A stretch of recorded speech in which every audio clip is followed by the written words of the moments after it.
What if you could take that risk, make that change, reach that goal, live your best life? Welcome to another episode of the What If You Could podcast, where we get together with amazing experts and everyday people who share challenges, encourage healing, and explore the possibilities that life has to offer. I'm your host, Gary Scott, and I'm excited that you're along for the ride. Today's episode is episode 2 of our podcast with Aubree Childs. She's the founder of Fight Therapy Foundation, which is an awesome nonprofit organization which helps disadvantaged kids. In this episode, Aubree talks about how she likes to take the most challenging kids, because she was one of the most challenging kids, and take them under her wing and bring them hope and empower them. So the Fight Therapy Foundation, based on Jiu-Jitsu, is an amazing organization. I think you're going to enjoy the rest of this episode with Aubree Childs. So welcome back to What If You Could, episode 2. Thanks for listening. I'll be damned. I love that. Do you know Right? what I mean? Yeah. And Because so because he know it cared. because for the first time, for the first time in my life, someone cared enough about me to say, knock it the fuck off. Yeah. That's a good feeling. You know what I mean? And Yeah. that's what I tell these people. I'm like, look, these kids they know you feel bad for them. They know you do. They're going to walk all over you forever.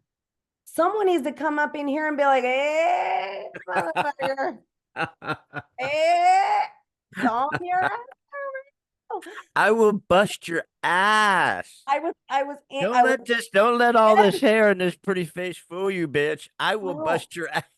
I have a shirt, I swear to God, that I made, and it says, don't let the curls fool you. I'm a badass bitch. And it was based on real events, real life events. This shirt was based on real life Real life events. events. And I didn't say curls, I said skirt in real life, but yeah, no, it is that is 100% what they want. They want to know somebody cares about them. And the problem is what do people do when a kid's parent dies? What do they do?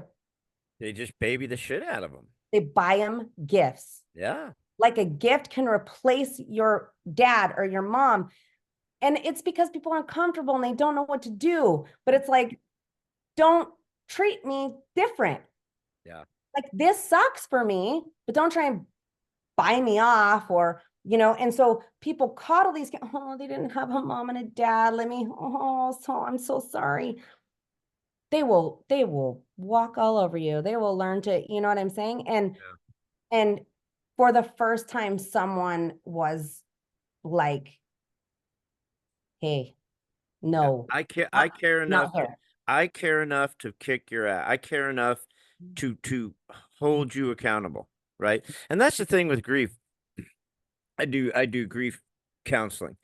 And whether it's a loss of a pet, which is huge, a loss of a spouse, a loss of a mom, a loss of a dad, a loss of a marriage, a loss of a job, a loss of your self-esteem, being violated physically, and some, there's all sorts of different grief, right? And so the way people respond to that can really fuck you up, because a lot of times we just don't know how to respond to it. We have no idea how to tell a child, an 8-year-old child, hey, sorry your mom and dad are dead.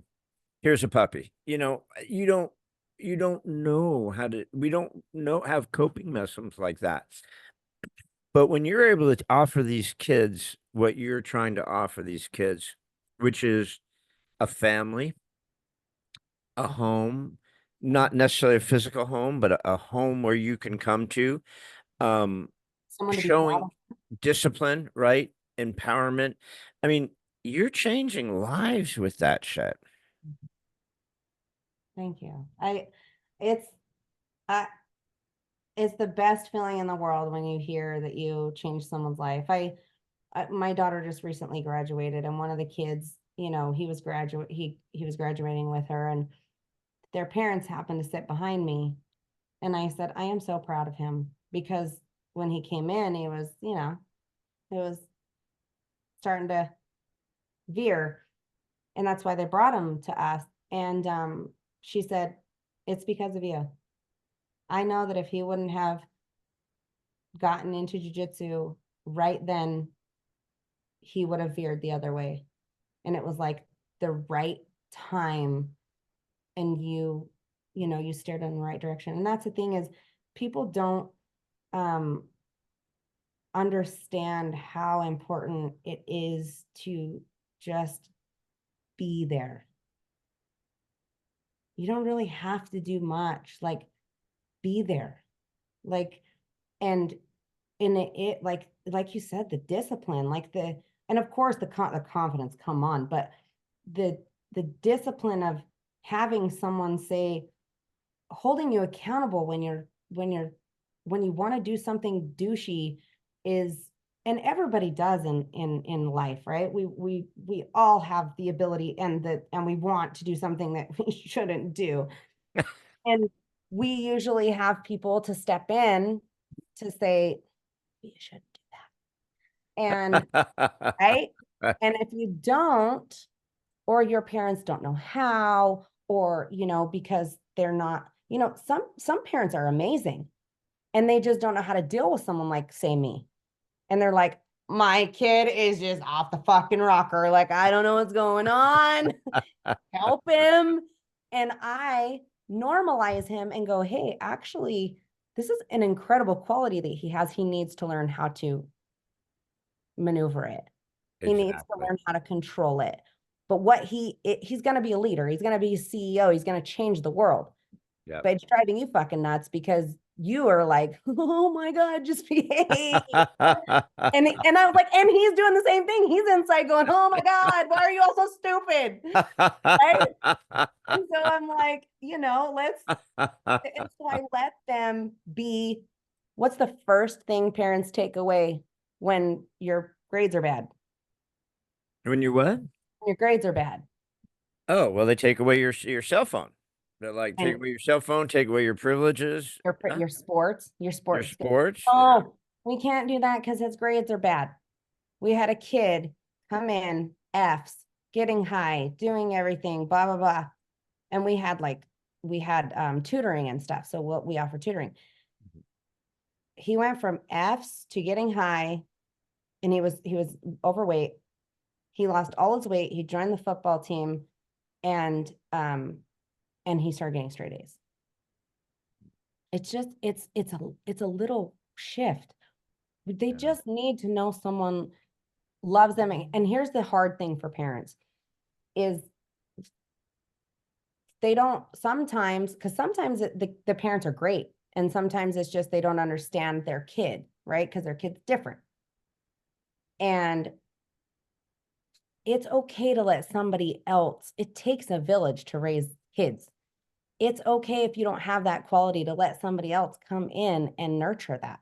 That doesn't mean I'm better than you. It doesn't mean you're better than me. You're not doing a good job. It just means maybe I can foster that because I understand that quality, Yeah.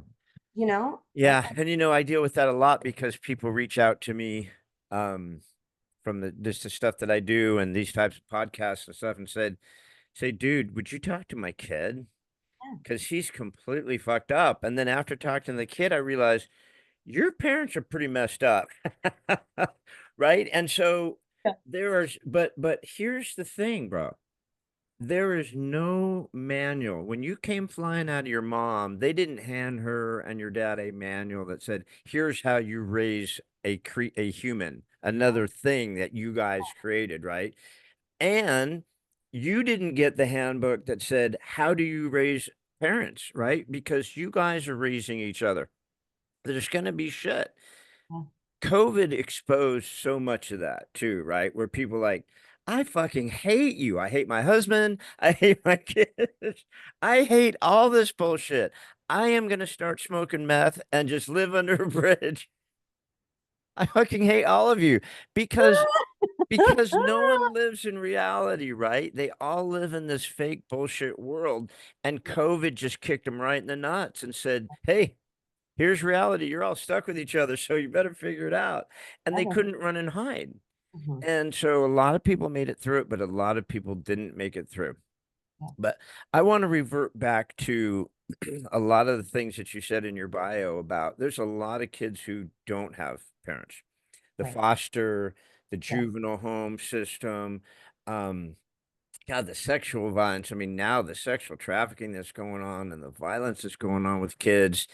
It's just such madness.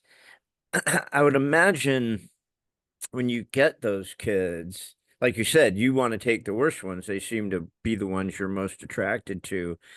Um, that's just got to be really tough to get through to them because their trust issues are even worse than mine and your trust issues, right? Yeah. So, well, I was sexually abused as a child, so I do understand that aspect, and I think that's how I can help them. Um, we always say it's better to be uncomfortable with us and then be able to protect yourself out there because you're going to be uncomfortable when someone, and jujitsu is so intimate, right?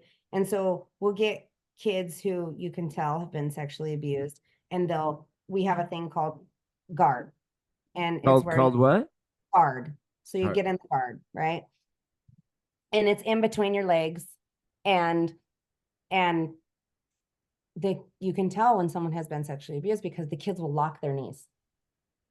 And I'm like, oh, you gotta like get open. And they're like, the Yeah. fuck I am, Right. you know? And I'm Yeah. like, you can't do it like that. And we had a girl come, and I didn't know her story. We usually ask, but I didn't know. And she passed out on my mats, and she was like, I am so sorry. Like I thought I could do this. Like I was sexually abused, and it's like she was hyperventilating, and like, it's very intimate, right? And so we had another woman come through the door, and just she couldn't make it past the door. And so my goal is always to um walk with them no matter how long it takes. If you need to do like this for 3 weeks, but I have to push you. I have to. And our ultimate goal is to get them to let a man or a woman, whoever harmed them, we have a move called a rear naked choke, or mete leon in Portuguese. And it's scary. It's behind you, and it's scary. It's a very awful place to be. And our goal is to get them in that position eventually, and where they can breathe, be calm, and say, what do I do? How do I get out of this? And it is hard to get out of that once you're there. The idea is to do it enough that you don't get yourself in that spot, because once you're there, it's like very hard to get out. But of course, jujitsu is very different. If you're in a real situation, you could bite like there's things that we can do. Kick is, But well, that must be such uh, a couple things come to me. One is it must be such an empowering feeling for the kids, but it must be so emotional for you. I mean, I get goosebumps thinking about when they get that, right? When yeah. they fucking get it. I lost my thingy. When they get, I got so Got excited. excited. I shot my wad right there. I I'm didn't so do it. excited. All right.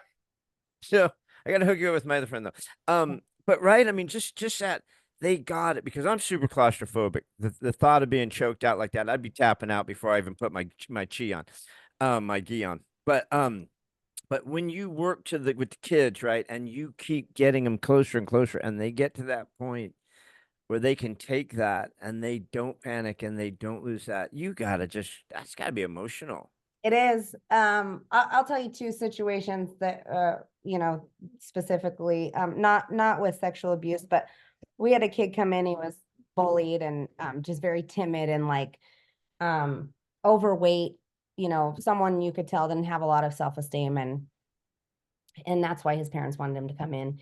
And, he started training, he lost a lot of weight. And, we had a kid come in, and I think he started with us at 10, I want to say. And I think he trained with us. We were open 2 years. And we had a kid come in, and he was, a good looking kid, you know, you could tell was probably a little popular for his age, thought his shit didn't stink. And you know what kind of kid I'm talking about. Yep. And and he was like, "Oh, I'm this and I've done that." And he's like bragging about it or whatever. And we hold very high standards at our gym. Like, you don't get to be a douchebag on our mats. But I didn't say anything, and I let this kid just go. And he was like 10 or something, and he was talking mad shit. Oh, like he's like mad shit, swearing at him. And I usually very like, but I wanted to see how, because this is his real life. Yeah. And I knew it. I knew this was the kid that bullies him at school, Yeah. right? You're less attractive than me. I'm this, like, right? And so I let it happen. And he just fucking, and you could see him fighting himself, because you could see, like, you could see what was happening. Yeah. Like, this, I finally get to take the kid that's been hurting me. And it wasn't specifically that kid, but it was, That kid. that Yeah. kid. That kid. I was so fucking emotional. And I was like, I am so proud of you. I was like, now look, you can look that kid, and it wasn't that kid. That kid never came back, by the way, Yeah. because Yeah. he I'm lost. sure. Because he lost. But it was the first time I'd ever allowed anything like that to happen. Because I obviously, the mats are for respect, and like, and he was swearing at him, and kind of, and he was bullying him like on my mat. It was one of the most beautiful things I've ever seen. And then That's a we breakthrough right there. That's a big ass and when breakthrough. oh my God, it's like so then you see the power, you see it like literally, like and because you see them fighting themselves, like, I saw his fear. I saw his, like, this kid thinks he's better than me. This kid, like, I saw it all playing out, Yeah. he's crying, like, he's like, while he's like, I know how to do this. Like, I know, I can't even, like, oh my God, Oh, I can see it. it I was can incredible. totally see it. I know those kids. So yeah, so the other kid he would come for 6 months, and every day I hate this place. I hate it. Cry the whole time. And people would be like, should his parents like be forcing this? This is like, are we on the verge of like child abuse? What is happening? Right. And I would tell his parents, I think it's absolutely incredible that you keep him coming. Like, I don't know a lot of parents that would do that, right? Like, it looks abusive. He's like tripping out like every time, and we would just let him do it. And he'd cry the whole time while he was fighting. And the coach would be like, yeah, cry, get mad, go. Yeah. One day he just stopped, and he was like, I want to compete. And we were like, that if you cry, they're going to stop the match. It's like a verbal tap. And he's like, yeah, I won't cry. Dude, turned into like one of our better students. Like, it was like, if you are willing to do the hard thing and push through the hard part and the uncomfortable, and no one wants to do that, they want to coddle these kids. Yep. And you can't, like, we work with a program that is for incarcerated females, and they're like, I'm just worried you're gonna like trigger stuff. And I'm like, we are on purpose. That's the whole idea. We are. Because if you don't flush this shit up, it won't get released. You gotta flush this shit up. Because if you, that's the problem. They've just, no one is pushing the kids to get this shit out of their system. And No one until wants they to do anything do, uncomfortable. yeah, until they do, it's like we had horses when my kids were growing up. We lived on a little ranch and stuff. And it was like we would take the rescue horses, right?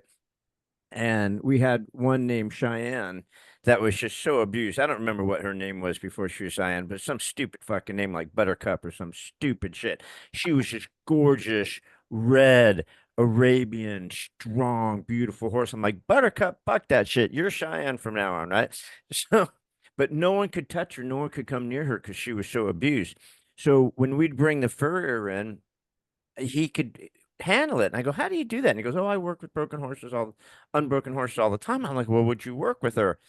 And he did. He was a horse whisperer. This was guy, but he had to gently break this horse of all of her trauma, right? To get her to become healthy again. When everyone else just want to stay away from her and leave her alone. I mean, he was written up in the paper. The news came to our house and watched him work with her because they couldn't believe how this guy can transform this horse, right? And the kids are the same way. I mean, they need someone who will, I don't want to say break them down, but in a sense, kind of you do sometimes. You have so much trauma, so much pain, so much layers of shit, right? If someone doesn't help you get out of it, you're just going to be stuck with it for the rest of your lives. Yeah. And people don't, oh, don't dwell on the past. Don't. Okay, we have to talk about what got us here. Yeah.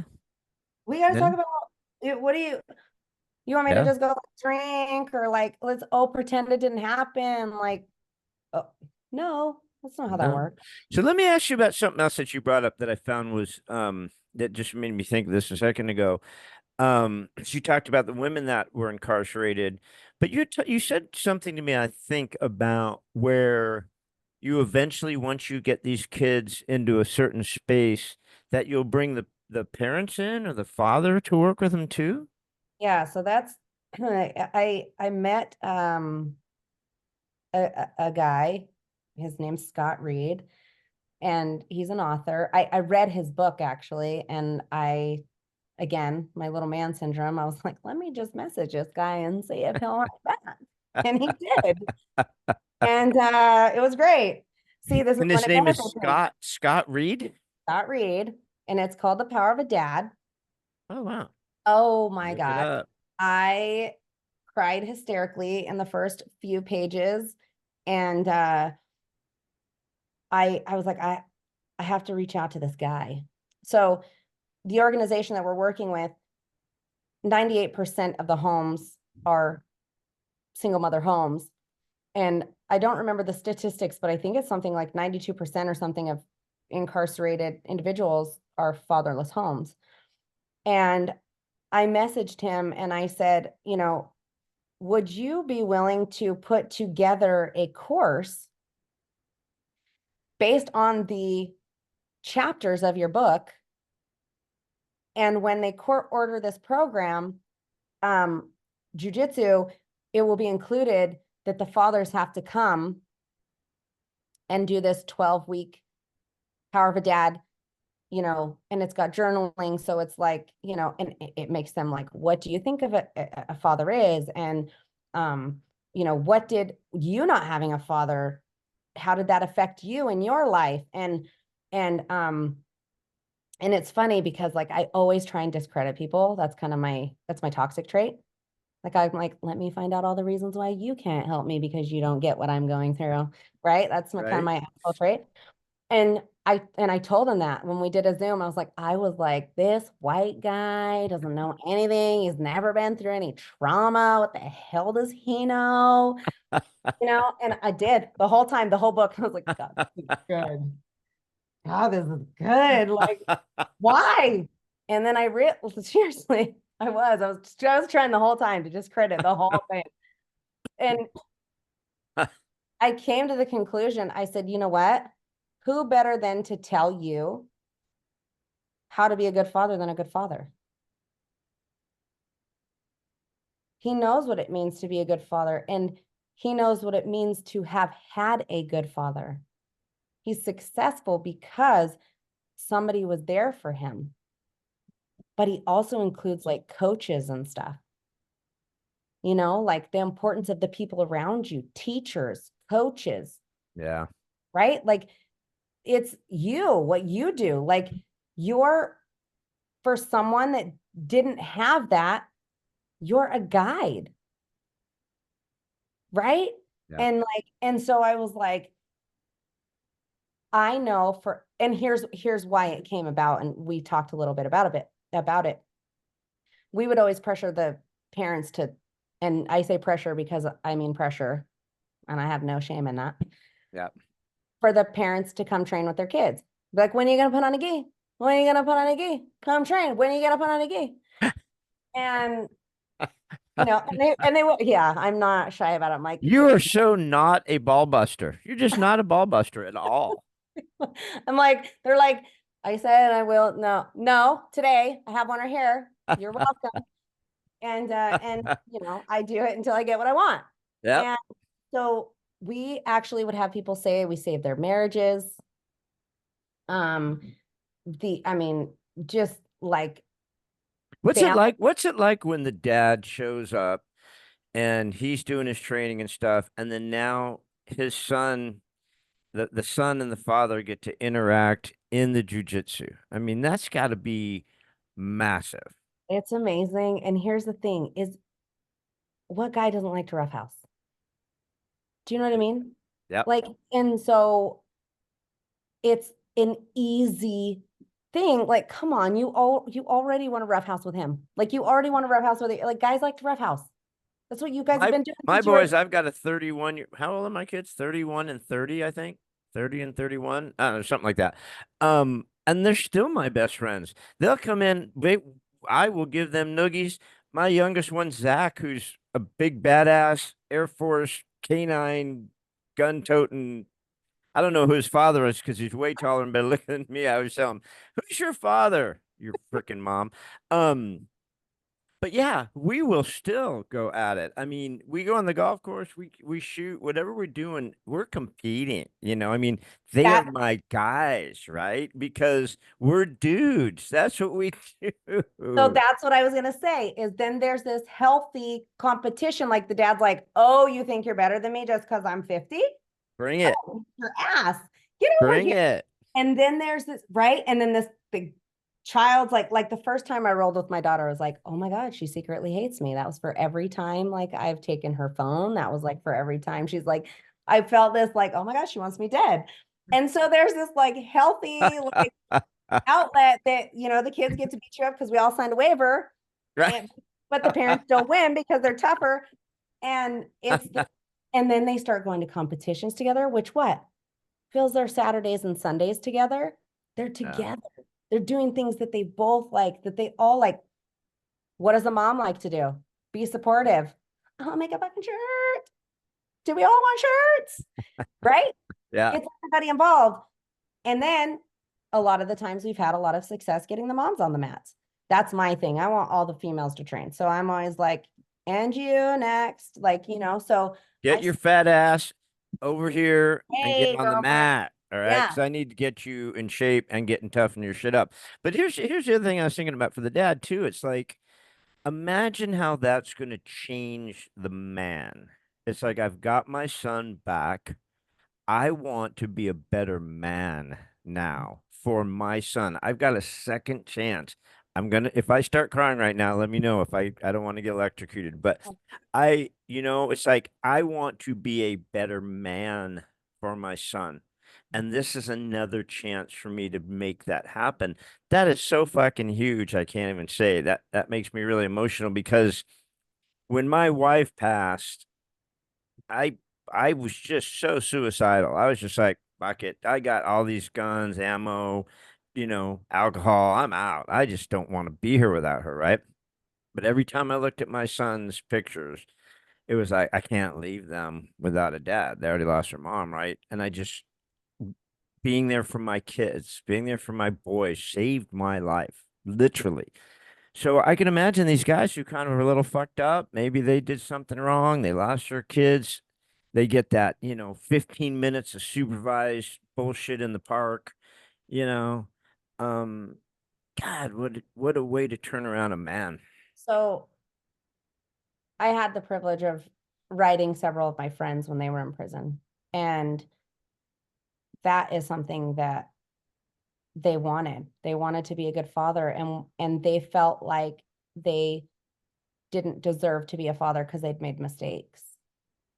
And that killed me because I didn't grow up with my dad. And I was like, I hope my dad never felt like that. Like, I hope my dad never felt like I wouldn't take him back at any second and love him with everything I have. And my dad and I are close today, um, but we actually just reconnected like 2 months ago after 15 years. So That's um awesome. yeah, and we're like we talk every day almost. So yeah, What is it like after 15 years? What is it like to look at him?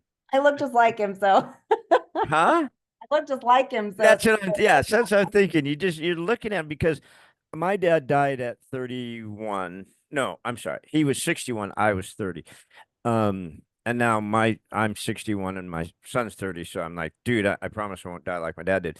But I looked exactly like my dad. Mhm. Exactly. I mean, except he had darker hair. He looked more like Ricky Ricardo. But I'm um the drag version of my father, so yeah. yeah, so you know what I mean? So you look at him and now it's like after being disconnected for 15 years to look at him and go, fuck, I'm literally that dude's blood. I mean, we are blood. I mean, you can't get any closer than that. That's pretty awesome you guys reconnected. It's incredible. And we have very similar um lifestyles, and so we bond over that. Like he was a boxer, not jujitsu, but a boxer, and he's still very active in that community. And so he's introduced me to his world, and I'm gonna introduce him to mine. And he wants to help me, make connections where he lives to get into probation where he lives because he has connections with the police. And so it's been incredible. Like, and there was a lot of things. And um my mom actually, before she died, to clean her, before someone takes their life, they want to clear their conscience. And she actually told me that before she died, that um when my when we were younger, she told my dad, if you come around, I'll tell the courts that physically touched them sexually. And at that time, I mean, not even at that time, women do it all the time. They use their kids as bait. But at that time, a woman could say anything, and they didn't care if it was true or not. It was, my dad would have been in jail, no questions asked. And so he stayed away. And I never knew that. And I actually told my dad, and he was like, "She told you that?" And I said, "Yeah, she did." And I was like, I'm sure she wanted to go to heaven, and so she was cleaning her conscience. But I'm grateful for the truth. Um, I'm sad for all the parents that have to go through that. And I told my dad, I said, I'm so sad that you missed out on so many years with me, loving me and not being able to be there for me because someone was going to accuse you. And it happens all the time, you know? And it's devastating. And I'm sad for all the children whose parents aren't adult enough to deal with their own issues. And they don't think of the kids, they think of themselves. Like, oh, you know I don't want to see him ever again, or I don't want to see him with somebody else, so I'm just gonna eliminate it completely so I can live my life. and they don't realize what they have done. But that was that was um the one thing I wanted my dad to know is that I can't, I am so sorry you lived all those years and you missed out on my whole life, you know? Like, what a fucking awful thing, you know? Um, and yeah, people can be horrible. And that's the thing is, I feel like I understand all of that because of what I went through. And I want to, a lot of people don't want to face the issue and they want to put a band-aid on it and then, oh, let me send them to a class or let me send them to, you know, um, no, let's talk about what's fucking uncomfortable. Let's hold these women accountable that do this. Let's hold these men accountable that do this. Let's go, oh, okay, you're afraid of him? How are we going to fix it? Because what's important is your child having their parent. So, how are we going to fix the abuse? What do they need? You're afraid of him? Cool. Did he hit you? It's probably real. How are we going to fix that problem? You know, there's a real thing with daddy's girl. I know a lot of gal friends who don't have a great relationship with their father, didn't have a great relationship with their father, always wanted to be daddy's little girl.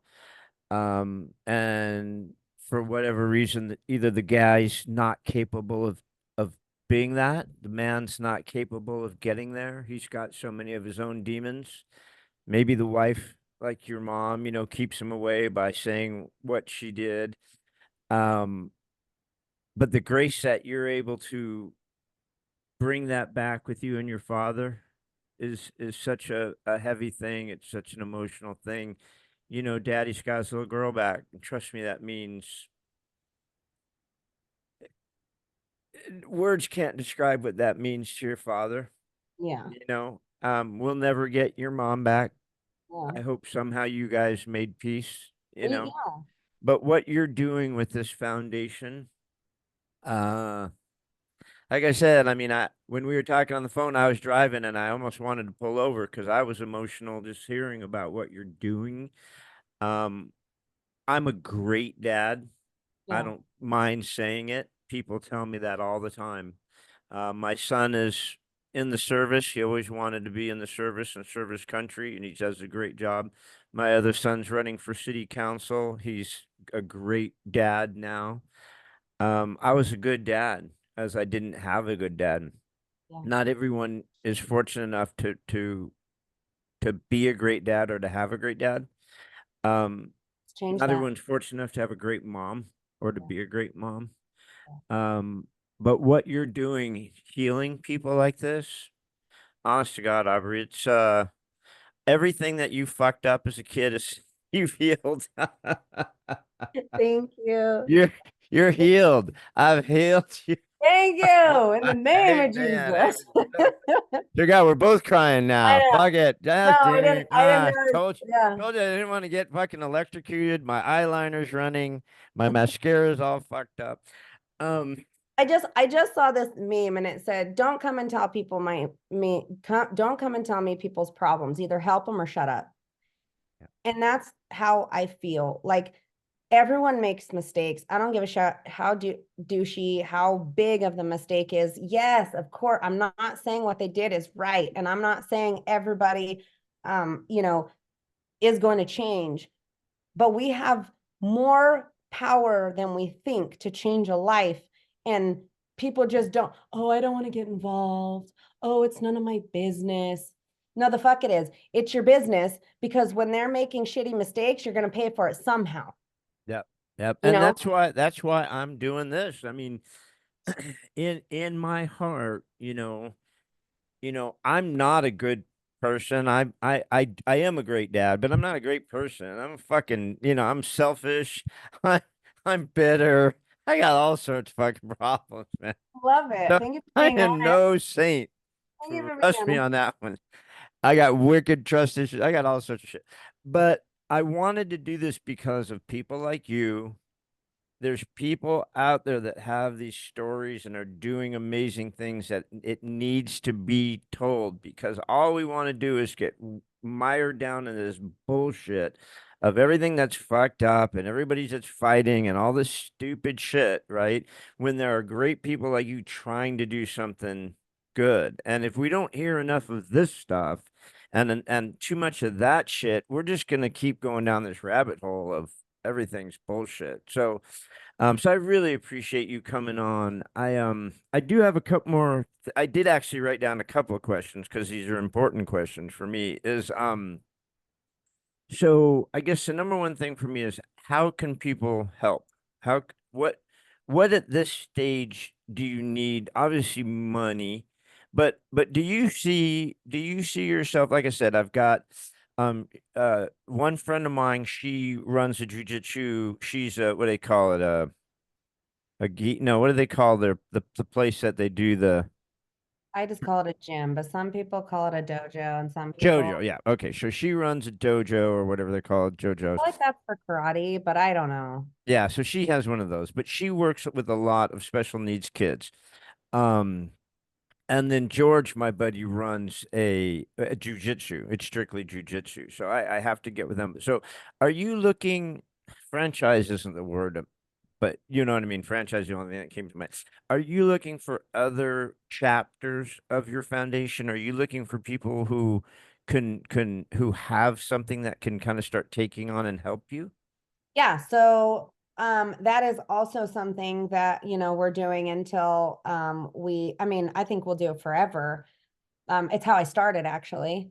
I sponsored kids to other gyms that because I didn't have a facility and I just want the kids to train. I don't need the pat on the back. I just know what it does. Do you know what I mean? Mhm. So I'm like, I just need you to have it. I don't care if I get the praise. I don't care if I need you to have it. So right now we're partnering with a gym in Orange County. That's who takes our kids from this foundation that we're partnering with. And yes, like I want to be connected to good gyms because here's the thing, like anything else, people can abuse their power and there are douchey gyms. I work for Naga and I just went to a competition and I won't name the gym, but I was watching a kid compete and while he was competing, he would turn and he would look at the other team and he would you know, like right? And I was like, the whole sport is based on respect. What the fuck is happening right now? And I saw the coach look over to the other coach like, you're just gonna, because here's the thing, if he ever wants to compete in IBJJF, like federation, like high level shit, which that's where jujitsu goes, that's the end all be all, he will be disqualified for doing that. And you're teaching him at 9 years old or 10 years old, whatever age he is, that that's acceptable. And then what are you going to do? You're going to cry when he gets DQ'd? Like, do you know what I mean? Right. Yeah. You're setting him up for failure, Yep. for one. Second of Yep. all, why do you have him in this sport? The whole martial art is based on respect and discipline. Why are you allowing that? When someone gets hurt, you don't praise. You sit there, really even like people don't celebrate when they win a lot of the times until you're like a high level, making $1 million a fight or $250,000 a fight, like, until you're like a black belt or brown, but like a lot, like you don't even really see people that excited when they win, or like, yeah, like, which I got in trouble for. The first submission I ever did, I stood up and I was like, yes. And I got screamed at. And I was like, I was so proud of myself because it took me like 5 months to finally get a submission. And I was just proud of myself. And my coach was like, don't be a fucking douche. And I'm like, oh, turn that out. Wow, I Like didn't know that. I mean, I know this all about because respect, but I didn't know you couldn't your celebrate. your job's not to hurt somebody. Your job Yeah. is to learn to defend yourself. And I didn't do it because I was like, oh, I hurt them. It was like I was proud of myself because of how hard it was for me to accomplish that. But it came across as, yes, I'm so glad that you know what I mean? And we have to change our perspective. and how we see things. And you're not, you're not proud to hurt someone. You can be proud that you're winning. You can be proud that, you know, your accomplishment or whatever, but it's a very respectful, humbling, you know, martial art. And, you know, but the thing is, you know, there are people that do like pervert it and don't care when someone gets hurt or, you know, like, and so yes, I squirreled to tell you, yes, I would love a connection. Yes, I would love a I already connection. forgot the question. I was so No, involved with don't what you worry, told I me. didn't. No, I'm kidding. I would love a connection to someone that you trust, because my first goal is what I told probation today. My first goal is always to keep the kids safe. I never want to put them in an environment that's going to harm them or make them hate the sport, because it has the you know, capacity to do that. Yeah. No, And Chantel is I've known her literally her entire life. Her mom and I used to work together when at a real estate company, and I've literally known, you know, Delia for 35 years, and I've watched her grow up, and what she's doing with these children is great. She would be a nice asset, a different yeah, chapter, someone for you to talk to. Also, I want to hook you up with I just did a podcast with a gal named Phoenix Soul, and she is the goddess of R&B, and she's in Atlanta, and it'd be fun for you guys to connect, because through her music, um she's found this like spirituality, and she just wrote a book, um Be Your Own Peace. I It's love that. 21-day work for healing, self-love, and connection with others. And so she's found through music and stuff, she's kind of moving in a different direction, you know. And I think you guys would be a neat contact. You're both singers, and you're both into music, you're both into healing. Um, I know that she's got some connections. Maybe there's some areas where you guys connect, but I think that's what we need to do with this, you know, is get your message out to more people, find good people who can help you, um, because this is a real worthy cause. It is. I mean, Fight Therapy Foundation is a super amazing, good cause, without any doubt, without any doubt. So there's one thing that I do at the end of every podcast. Well, there's two things I do. One is I give you the opportunity, which we kind of talked about, to share how people can reach you and things like that. And we'll put those links on the podcast where people Okay. just click on it and email you, or Yeah. your webs by the time this is ready to go, your website will be up and stuff like that. So people will be able to reach you that way. But I always catch people off guard. I like to ask one last question, and I don't give it to you ahead of time, um, because I don't want people to think about it. I just want it to kind of come out of their head. But so Yeah. I always ask someone, I'm nervous. if there's one thought that you can leave the viewers with. It doesn't have to be about the foundation. It doesn't have to be about you. It doesn't have to be about anything in general. But if there's one thought that just always lays heavy on your soul, is just one thing you think about, or a message that you always have, what would you like to leave our folks with as a signing off? When people tell you you can't, surround yourself with those who do. Boom! I love that. That's the what if you could philosophy right there. Don't let people tell you can't do it, because you can. I love that. That's awesome. Yeah. Aubree, you're the bomb, man. You're the real deal. We got real. We had fun. This was a really great podcast. I Um, cried. I laughed. right? I cried with you. And well, I cry a lot, but I mean, still, I didn't plan. You didn't I plan on it. didn't plan on it. You made me do it.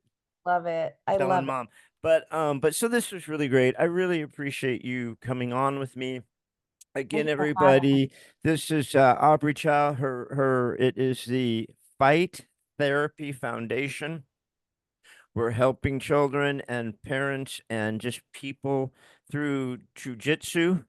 We're gonna blow this up worldwide. One day she's gonna look back and go, "Man, I've helped 10 million people on Mm. this shit," and it's freaking awesome. And there was some short little old dude.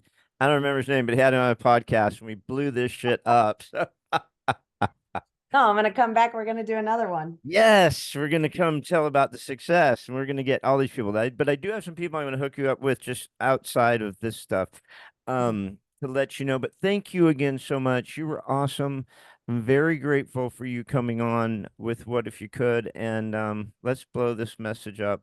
I really appreciate you being here. Thank you. It's been amazing. Thank you for having me. You got it, kiddo. Okay, I'll talk to you soon. Thank you. Thanks again for joining us on another episode of What If You Could podcast. Please subscribe, like, share, and give us any feedback. We'd love to hear it. And remember, if you can dream it, you can do it. See you next time.